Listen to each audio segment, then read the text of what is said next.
Ja, kemi një faqe tjetër, shkoj dita sot të umor me faqet.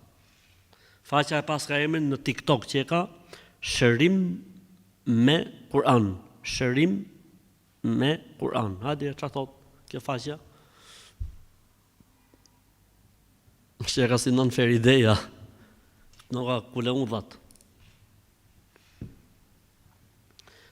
Pastrojmë stresin, anktin, problemet me frymarrje, mendimet negative, shërojmë magjin, dhimbjen e kokës, dhimbjen e lukthit, po dhimbjen e hemorraideve, a e shëroni ju nëne?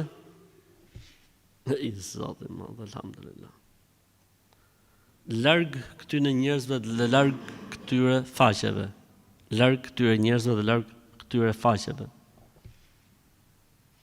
Pra mos u mashtroni nga emrat. Kjo është ide. Për këtë arsye unë i përmend emrat e faqeve apo të grupeve në mënyrë që ata të kuptojnë se kur të postojnë diçka ne do t'i demaskojmë.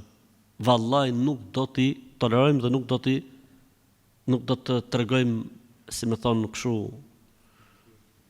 kujdes. Jo më këta njerëz që duan demaskuar që kur postojnë për Islamin ose duhet postojnë diçka që është e saktë ose përndryshe do të dalin këtu tek televizori.